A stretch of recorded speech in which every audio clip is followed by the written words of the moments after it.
Welcome back, friends. This is CA Karun Nagpal. So I hope you are able to understand CIRP process and the liquidation process. If not, please do watch my videos. So we will continue with the fast track corporate insolvency resolution process.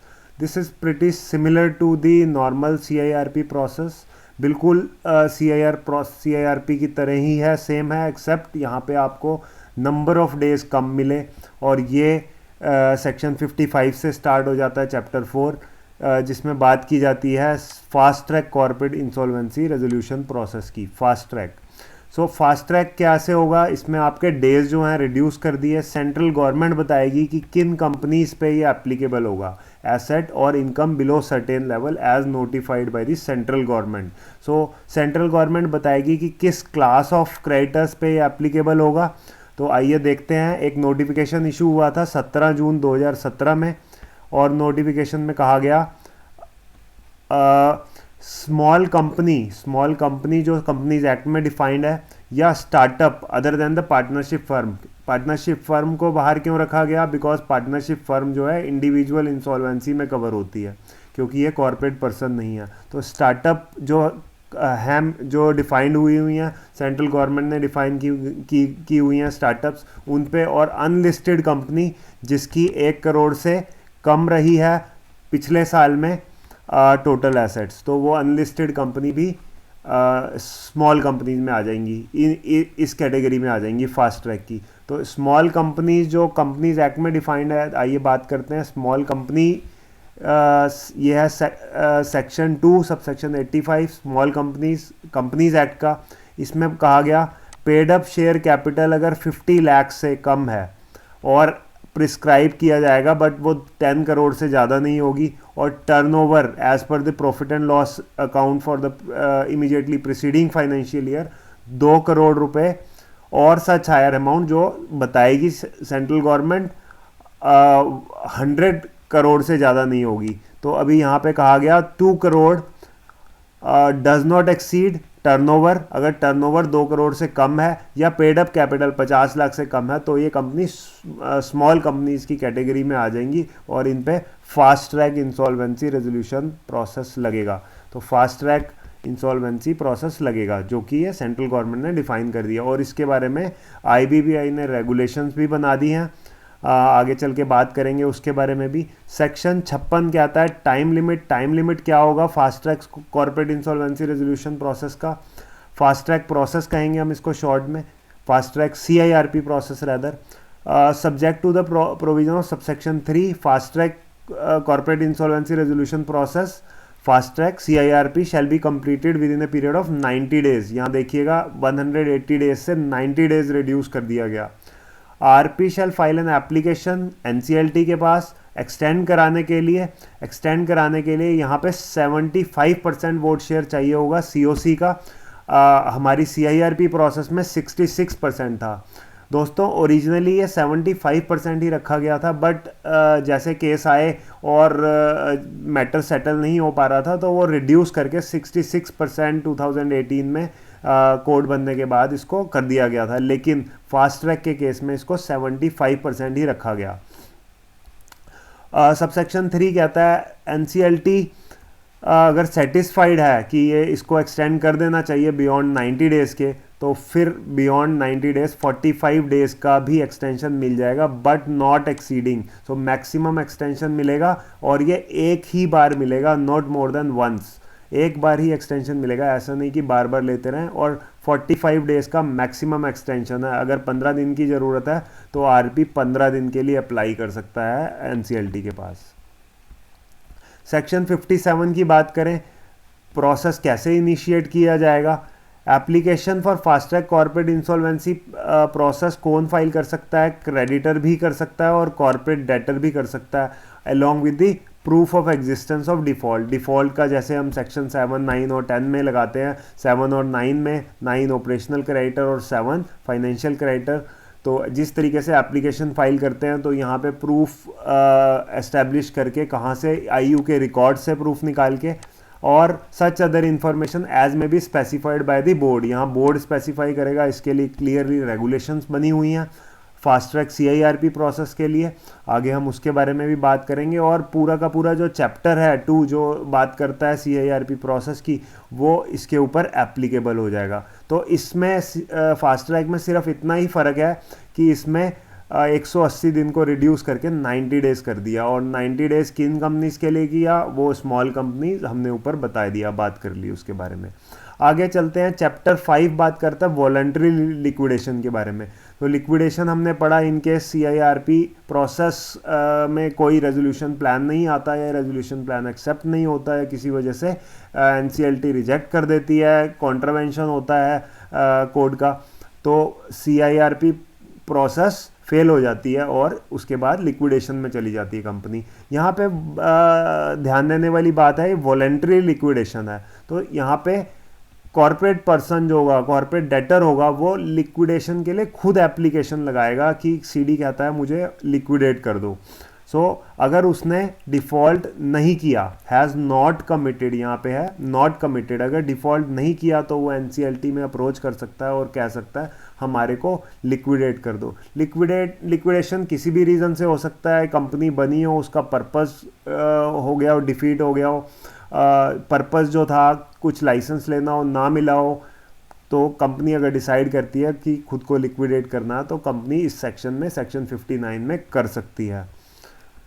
अब इसमें देखते हैं conditions क्या क्या हैं। Company shall meet the following condition. Declaration file करना पड़ेगा एक मेजॉरिटी ऑफ डायरेक्टर, जो कि एफिडेविट देंगे कि हमने इंक्वायरी कर ली है अफेयर्स ऑफ द कंपनी, और वो ये कंफर्मेशन देंगे कि उनके पास पैसा है अपने डेट्स को पे करने के लिए, डेट्स इन फुल। पूरा उनके पास पैसा है, सफिशिएंट पैसा है जिससे कि वो अपने डेट को पे कर पाएंगे।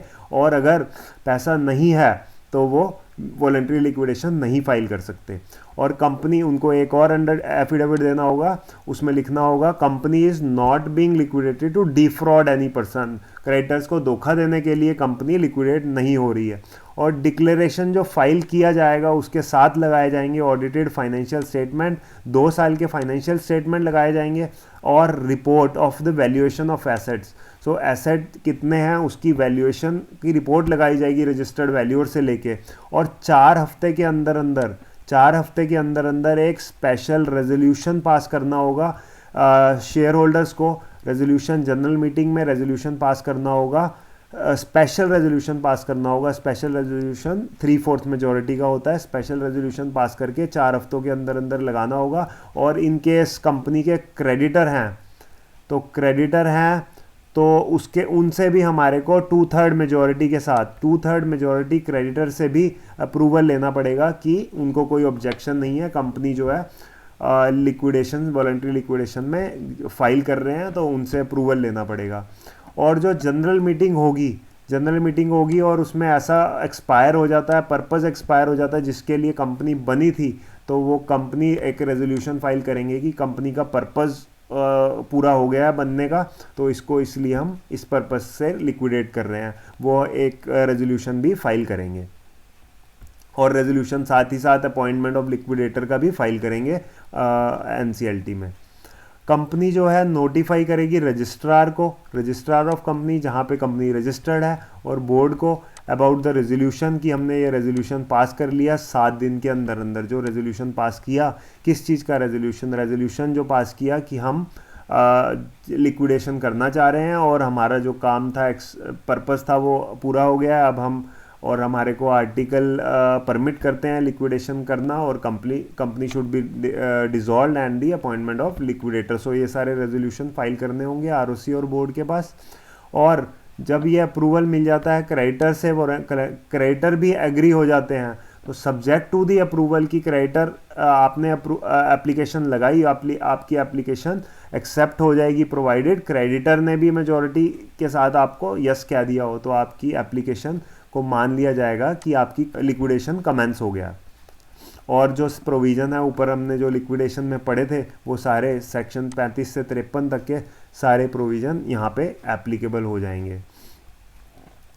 और जब कंपनी के सारे प्रोसीड सेल करके लिक्विडेट हो जाएगी पूरी तरह, तो वाइंडिंग अप की एप्लीकेशन फाइल की जाएगी, और वाइंडिंग अप की एप्लीकेशन लिक्विडेटर फाइल करेगा एनसीएलटी के पास, और वाइंडिंग अप डिसॉल्व होने के बाद 14 डेज़ के अंदर अंदर आरओसी को भी अपडेट करना होगा।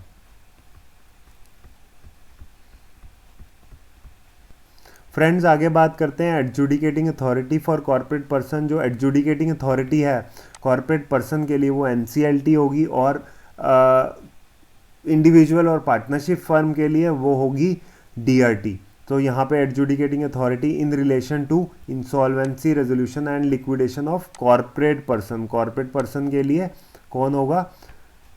एनसीएलटी। और कॉर्पोरेट पर्सनल गारंटर जो हैं, कॉर्पोरेट पर्सन के पर्सनल गारंटर, हालांकि वो इंडिविजुअल हैं तो भी एनसीएलटी में ही जाएंगे, और कॉर्पोरेट गारंटर तो एनसीएलटी में जाएंगे ही। सबसेक्शन 2 में कहता है कि अगर आप का जो गारंटर है वो पर्सनल गारंटर और कॉर्पोरेट डेटर है, तो उनकी एप्लीकेशन उसी एनसीएलटी में लगेगी जहां पे कॉर्पोरेट डेटर की एप्लीकेशन लगेगी। अगर आपके ऐसा केस है कि आपको गारंटी किसी और दिल्ली की कंपनी ने दी है और आपका केस चंडीगढ़ में है, कॉर्पोरेट डेटर चंडीगढ़ में एनसीएलटी में है, तो जो गारंटर होगा ऑल्दो वो दिल्ली में उसका एनसीएलटी फॉल करता है, लेकिन उसकी एप्लीकेशन जो है वो लगेगी चंडीगढ़ में। इसी तरीके से अगर किसी की पेंडिंग चल रही है ऑलरेडी गारंटर की या पर्सनल गारंटर की, कॉर्पोरेट या पर्सनल गारंटर की ऑलरेडी पेंडिंग चल रही है किसी और एनसीएलटी में, तो वो मूव कर दी जाएगी जहाँ पे सीडी का एनसीएलटी है, जहाँ पे सीडी की एप्लीकेशन चल रही है। और एनसीएलटी को सारी पावर दे दी जाएगी इन केस ऑफ इंडिविजुअल, जहाँ पे डीआरटी की जो पावर थी वो एक्सरसाइज करेगा अब एनसीएलटी। सबसेक्शन 5 बात करता है not with standing anything contrary content, NCLT shall have jurisdiction to entertain or dispose of any application or proceedings against or by the corporate debtor or corporate person, or any claim made or against the corporate debtor or corporate person including claims by or against any subsidiary situated in India।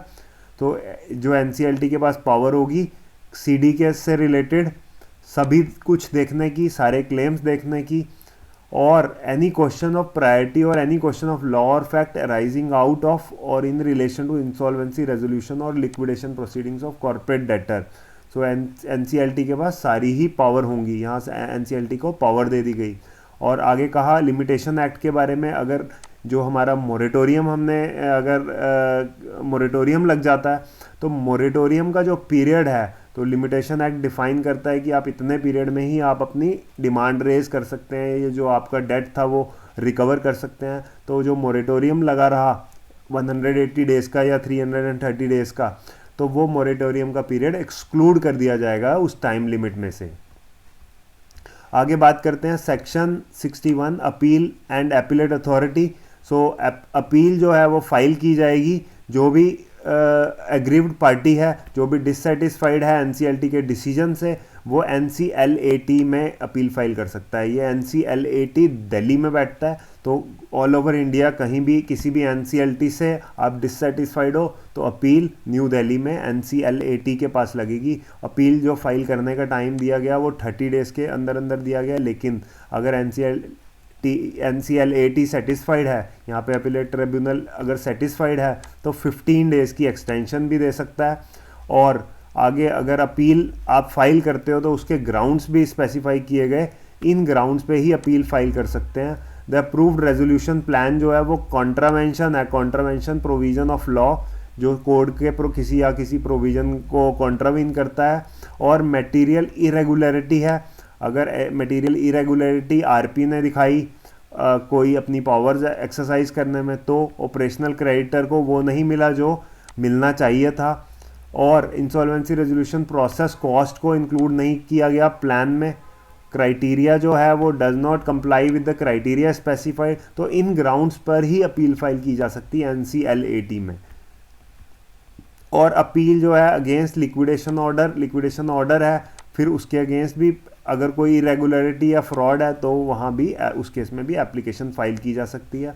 इसके बाद friends high court नहीं आता, NCLAT equivalent to high court है, सीधा application जाएगी supreme court में, और supreme court में आपको पता ही है वही एप्लीकेशन जा सकती हैं जो क्वेश्चन ऑफ लॉ की हो, question of fact supreme court में नहीं जा सकता। तो यहाँ पे लेकिन टाइम दिया गया, इंस्टेड ऑफ 30 डेज NCLAT में 30 डेज हैं, सुप्रीम कोर्ट में 45 डेज में, और फिर 15 दिन का एक्सटेंशन भी दिया गया if supreme court is satisfied कि किसी वजह से पार्टी को प्रिवेंट किया गया या सफिशेंट कॉज है उसके पास, वो अपील नहीं फाइल कर पाई, तो 15 दिन का और एक्सटेंशन दिया गया। 63 में कहा गया सिविल कोर्ट्स के पास कोई जुरिडिक्शन नहीं होगी, no civil court or authority shall have the jurisdiction to entertain any suit or proceeding. So civil court के पास कोई भी किसी भी तरीके का कोई जुरिडिक्शन नहीं होगा। इसका मतलब अगर आपका केस NCLT NCLAT में चल रहा है तो आप किसी सिविल कोर्ट में नहीं जा सकते, ऑल्दो आप रिट पिटीशन फाइल कर सकते हो। सेक्शन 64 में कहा expeditious disposal of application. So application अगर डिस्पोज ऑफ नहीं हुई, ऑर्डर पास नहीं हुआ within the time specified in the code, so NCLT या NCLAT को रिकॉर्ड करने पड़ेंगे रीज़न की डिले क्यों हो रहा है, देर क्यों लग रही है। अगर NCLT या NCLAT की वजह से डिले होता है तो उनको रीज़न बताने पड़ेंगे डिले क्यों हो रहा है, और प्रेसिडेंट से, और जो चेयरपर्सन होगा प्रेसिडेंट ऑफ NCLT और चेयरपर्सन ऑफ NCLAT, आगे चल के हम बात करेंगे NCLAT के कॉन्स्टिट्यूशन के बारे में, कौन मेंबर होंगे इसके बारे में भी, तो उनको बताना पड़ेगा कि ये डिले किस वजह से हो रही है। और किसी तरीके का no injection shall be granted by any court tribunal और authority in respect of action taken by NCLAT और NCLT।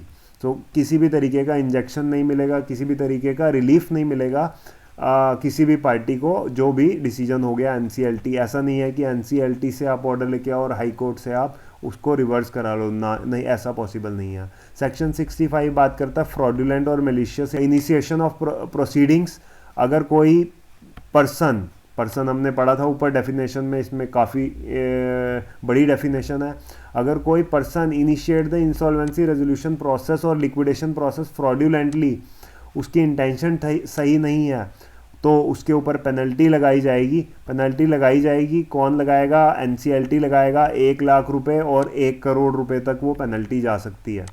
यहाँ पे कहा गया 1 लाख रुपए से 1 करोड़ रुपए तक पेनल्टी लगाई जा सकती है किसी भी तरीके का इंसॉल्वेंसी रेजोल्यूशन प्रोसेस या लिक्विडेशन प्रोसेस में उसकी इंटेंशन सही नहीं थी और गलत एप्लीकेशन लगा रहा है, फ्रॉडुलेंट था, तो उसके केस में ये पेनल्टी लगाई जाएगी।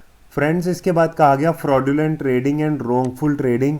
सो अगर CIRP प्रोसेस और लिक्विडेशन प्रोसेस में ऐसा कुछ मिलता है कि CD has been carried on with the intent to defraud, ये जो प्रोसेस इनिशिएट हुई क्रेडिटर को डिफ्रॉड करने के लिए, सो NCLT क्या करेगा? NCLT रेजोल्यूशन प्रोफेशनल को एप्लीकेशन जो लगाई NCLT में RP ने आपने CIRP प्रोसेस में देखा कि RP को अंडर वैल्यूड फ्रॉडुलेंट ट्रांजैक्शंस के लिए एप्लीकेशन लगानी है, तो एप्लीकेशन लगाई तो पता चला जो पार्टीज इसमें शामिल हैं, तो NCLT डिसीजन लेगा एज इट में डीम फिट, जैसा NCLT को ठीक लगता है। RP एप्लीकेशन लगाएगा NCLT के पास, RP को पता चला कुछ ऐसी फ्रॉडुलेंट ट्रांजैक्शन हुई हैं, तो NCLT डायरेक्शन देगा, और डायरेक्टर और partner of corporate debtor shall be liable to make such contribution और to the assets of the corporate debtor, उनको वो वापस पेमेंट करनी होगी जो फ्रॉडुलेंट ट्रांजैक्शन हुई। तो हमने पढ़ा था कि ऐसी कुछ ट्रांजैक्शंस हुई हैं, तो रिलेटेड पार्टी के केस में 2 साल पुरानी ट्रांजैक्शन और अदर पर्सन के केस में 1 साल पुरानी ट्रांजैक्शन को रिवर्स किया जाएगा, तो NCLT डायरेक्शन दे सकता है उसको रिवर्स करने के।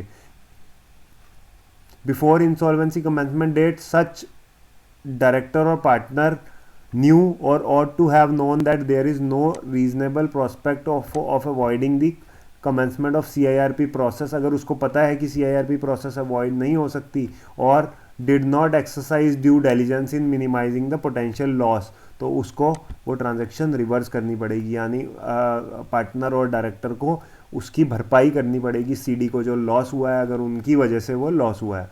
लेकिन इसमें कोविड की वजह से ये सबसेक्शन 3 ऐड किया गया, इसमें कहा गया अगर सस्पेंशन के पीरियड में तो ये नहीं किया जाएगा। Default against which initiation of CIRP process is suspended, जिन डिफ़ॉल्ट के अगेंस्ट CIRP प्रोसेस सस्पेंड हो गई हैं उस केस में रिवर्स नहीं किया जाएगा। इसका मतलब डायरेक्टर्स या पार्टनर को नहीं बोला जाएगा कि वो जो लॉस हुआ है उसको ठीक करें। इसमें एक्सप्लेनेशन ऐड हुई, for the purpose of this section director और partner of the corporate debtor as the case may be shall be deemed to have exercised due diligence if such due diligence was reasonably expected। जो reasonably expect किया जाता है उन्होंने करी है तो मान लिया जाएगा कि उन्होंने ड्यू डिलिजेंस के साथ काम किया है। सेक्शन 67 की बात करें तो प्रोसीडिंग्स, अब 66 में अगर ऐसा कुछ हुआ है तो क्या प्रोसीडिंग्स होगी। एडजुडिकेटिंग अथॉरिटी ने ऑर्डर पास करा है ऊपर, सो उसके वो डायरेक्शन देगी और जो उसको ठीक लगता है, it may deem appropriate for giving effect to that order. Adjudicating authority provide for a liability of any person under the order to be charge on a debt और obligation due from the corporate debtor to him. तो उसको reverse कर सकती है, अगर किसी को payment हुई है तो वो रिवर्स कर सकती है। From time to time make such direction as may be necessary for imposing enforcing any charge impose under this section. तो चार्ज को रिवर्स कर सकती है। एडजुडिकेटिंग अथॉरिटी ने ऊपर ऑर्डर पास किया तो वो प्रायोरिटी को चेंज कर सकती है। अगर कुछ प्रायोरिटी जो सेक्शन 53 में हमने बात करी थी, जिस प्रायोरिटी से पेमेंट की जाएगी, अगर इस वजह से NCLT को लगता है कि कुछ इम्पैक्ट आया है प्रायोरिटी पे, तो वो भी रेक्टिफाई कर सकती है। रैंक्स जो पेमेंट की सेक्शन 53 में रैंक्स हैं उनको भी ऊपर नीचे कर सकती हैं। अब चैप्टर 7 में बात करें ऑफेंसेस एंड पेनल्टी, सेक्शन 68 बात करता है पनिशमेंट फॉर कंसीलमेंट। कंसीलमेंट की पनिशमेंट है तो कोई भी ऑफिसर यहाँ वर्ड यूज़ हुआ है तो कॉर्पोरेट डेटर का कोई भी ऑफिसर जो होगा, अगर उसने पहले 12 महीने में क्या करा है, कोई प्रॉपर्टी कंसील करी है, कंसील एनी प्रॉपर्टी, कितने की 10,000 रुपीज़ से ज़्यादा की प्रॉपर्टी, 10,000 रुपीज़ से ज़्यादा की प्रॉपर्टी कंसील करी है, उस केस में क्या होगा, उसको पेनल्टी लगाई जाएगी। Fraudulently moved any part of the property को बाहर ले गया, wilfully concealed, destroyed or falsified any account, wilfully made any false entry, कोई भी गड़बड़ किसी तरीके की करी है तो उस केस में हमने कहा पेनल्टी लगाएंगे। पेनल्टी कितनी लगाएंगे उसको, इम्प्रिजनमेंट भी हो सकता है यहाँ पे, punishable with imprisonment for a term which shall not be less than 3 years. 3 years का इम्प्रिजनमेंट होगा which shall not be less than, that means 3 साल का इम्प्रिजनमेंट एंड विच में एक्सटेंड टू 5 ईयर। 3 से 5 साल का इम्प्रिजनमेंट और which shall not be less than 1 lakh rupee, 1 lakh रुपए का जुर्माना और में एक्सटेंड टू 1 करोड़। देखिए यहाँ पे 1 करोड़ रुपए तक का जुर्माना लगाया जा सकता है। Provided that nothing in this section shall render a person liable to any punishment under if he proves, अगर वो अपने आप को प्रूव कर देता है कि उसकी वजह से उसने कोई गिल्ट नहीं किया, तो इन दैट केस उसको छोड़ दिया जाएगा, और उसकी कोई इंटेंशन नहीं थी डिफ्रॉड करने की तो उसको छोड़ दिया जाएगा। सेक्शन 69 में बात करें तो पनिशमेंट के बारे में बात करते हैं फॉर ट्रांजैक्शन डिफ्रॉडिंग क्रेडिटर। तो पनिशमेंट फॉर डिफ्रॉडिंग क्रेडिटर्स, अगर क्रेडिटर्स को धोखा देने के लिए आपने कोई ट्रांजैक्शन करी है तो जो भी ऑफिसर होगा कॉर्पोरेट डेटर का, जिसने गिफ्ट दिया, ट्रांसफ़र करा प्रॉपर्टी को, कंसीलमेंट करा, तो उस ऑफिसर को भी पेनल्टी लगाई जाएगी which shall not be less than 1 year, 1 साल से लेके 5 साल तक की पेनल्टी और 1 लाख से 1 करोड़ रुपए तक की पेनल्टी। तो ये इम्प्रिजनमेंट है 1 साल से 5 साल तक और 1 लाख से 1 करोड़ रुपए तक की पेनल्टी लगेगी। Provided that a person shall not be punishable, उसको पनिशेबल नहीं होगा if more than 5 years of the insolvency, अगर 5 साल पहले का कोई क्राइम किया हुआ है। Provided that a person shall not be punishable under this section if the act mentioned in clause 1 were committed more than 5 years before. 5 साल पुराना जो हमारा कोई ऐसा कंडक्ट है तो फिर नहीं माना जाएगा, फिर ये पेनल्टी नहीं लगेगी, और ये प्रूव कर देता है कि उसकी कोई इंटेंशन नहीं थी। तो सेक्शन 70 कहता है punishment for misconduct in the course of CIRP process. अगर CIRP प्रोसेस चल रही है तो किसी ने भी मिसकंडक्ट किया है तो CD के ऑफिसर को, अगर कोई डिस्क्लोज नहीं करता, सेक्शन 19 में बात करी थी हमारे को कि personal to extend support to the insolvency professional to the RP, अगर वो नहीं करता तो सेक्शन 19(2) में एप्लीकेशन लगा सकता है RP NCLT के पास, और एनसीएलटी फिर डायरेक्शन इशू करेगा कि इस तरीके से काम करो, और नहीं काम करेगा तो उसके अगेंस्ट एक्शन लिया जाएगा। अगर फिर भी वो नहीं मानता तो मिसकंडक्ट के लिए डिलीवर नहीं करता आरपी को, प्रॉपर्टी नहीं देता, बुक्स नहीं देता, और कोई उसके पास नॉलेज है या कोई भी इंफॉर्मेशन है वो शेयर नहीं करता, सो प्रिवेंट करता है किसी भी अकाउंट्स को या प्रॉपर्टी को शेयर करने में। और कुछ फिक्टिशियस लॉस बुक कर दी है उसने पिछले 12 महीने के immediately preceding the commencement date, so उसको पेनल्टी लगाएंगे 3 साल की, 3 इयर्स की इम्प्रिजनमेंट देंगे, और 3 to 5 इयर्स की, और penalty 1 lakh rupees to 1 crore. Mostly cases में 1 लाख to 1 करोड़ है, बट कुछ केसेस में 3 इयर्स to 5 इयर्स की जगह 1 ईयर to 5 इयर्स है। और ये सेक्शन में पेनल्टी नहीं लगेगी अगर प्रूव हो जाता है कि उसकी कोई इंटेंशन नहीं थी गड़बड़ करने की। और आईपी जो है डेलिबरेटली कॉन्ट्रावीन करता है तो आईपी के ऊपर भी पेनल्टी लगेगी, इसको 6 महीने की इम्प्रिजनमेंट और 1 लाख से लेके 5 लाख तक की पेनल्टी लगा सकते हैं आईपी के ऊपर भी। सेक्शन 71 क्या था, punishment for falsification of books, CD की बुक्स में गड़बड़ करी है तो फिर अगेन पेनल्टी लगेगी 3 इयर्स to 5 इयर्स, और फाइन लगेगा 1 लाख रुपए से लेके 1 करोड़ रुपए तक, तो 3 से 5 साल की सज़ा और 1 लाख से 1 करोड़ रुपए की पेनल्टी। ऐसे ही 72 में punishment for wilful and material omission from statement ऐसा कुछ करता है तो 1 लाख रुपए से लेके 1 करोड़ रुपए तक पेनल्टी है और 3 से 5 साल की सज़ा है। सेक्शन 73 में punishment for false representation to creditor को फॉल्स रिप्रेजेंटेशन, कोई भी ऑफिसर सीडी का, तो उस केस में भी पेनल्टी लगेगी। पेनल्टी जो है 1 लाख से 1 करोड़ ही है, सेम है 1 लाख से 1 करोड़, और इम्प्रिजनमेंट 3 साल से 5 साल तक की imprisonment. Punishment for contravention of moratorium, जो मोरेटोरियम का पीरियड चल रहा था, सब रिकवरी स्टैंड स्टिल हो जाती है, तो उस केस में भी अगर कोई कोऑपरेट नहीं करता तो पेनल्टी है 1 लाख से 1 करोड़ रुपए तक, 1 लाख से 3 लाख रुपए तक। किसके ऊपर, officer violate the provision of section 14, section 14 के प्रोविजन वायलेट करता है तो उसके ऊपर पेनल्टी लगाएंगे, इम्प्रिजनमेंट लगाएंगे 3 साल से 5 साल तक का, फाइन लगाएंगे 1 लाख से 3 लाख रुपए तक का। क्रेडिटर वायलेट करता है तो उसके ऊपर लगाएंगे 1 लाख से 1 करोड़ रुपए तक का। यहाँ पे देखिए फर्स्ट पॉइंट में फर्स्ट सबसेक्शन 1 में यहाँ पे 1 लाख से 3 लाख, क्योंकि ये ऑफिसर पे लगा रहे हैं, ऑफिसर पे। यहाँ पे क्रेडिटर अगर वायलेट करता है मोरेटोरियम को तो 1 लाख से 1 करोड़ और 1 साल से 5 साल की सज़ा। कॉर्पोरेट डेटर, तो ये बिल्कुल ही सिंपल है फ्रेंड्स, इसको आपको जस्ट पेनल्टीज़, अगर आप एग्ज़ाम में अपीयर हो रहे हैं तो ये आपसे पूछ सकते हैं, तो आपको एक चार्ट बनाना पड़ेगा। चार्ट बना लें, अपना नोट कर लें सेक्शन में क्या है, किस चीज़ के लिए पेनल्टी है और कितनी लिमिट है, दैट्स इट, ये क्लियरली लिखा हुआ है। अब हम बात करते हैं सेक्शन 75 पनिशमेंट, तो सिमिलरली पनिशमेंट भी ऐसे ही है। अगर इस केस में 1 लाख से 1 करोड़ रुपए तक की पेनल्टी है। और punishment for non disclosure of dispute, अब ये है 76, इसमें आपको एफिडेविट देना होता है कि आपका डिस्प्यूट नहीं है। जब आप सेक्शन 9 में हो, as a operational creditor application लगाते हो कि एप्लीकेशन जो आप फाइल कर रहे हो, आपको एफिडेविट देते हो कि कोई भी डिस्प्यूट नहीं है हमारी ट्रांजैक्शन में। तो अगर ऐसा डिस्प्यूट था और फिर भी आपने एप्लीकेशन लगा दी तो उस केस में आपको पेनल्टी लगेगी 1 लाख से 1 करोड़ रुपए तक और 1 ईयर to 5 ईयर इम्प्रिजनमेंट।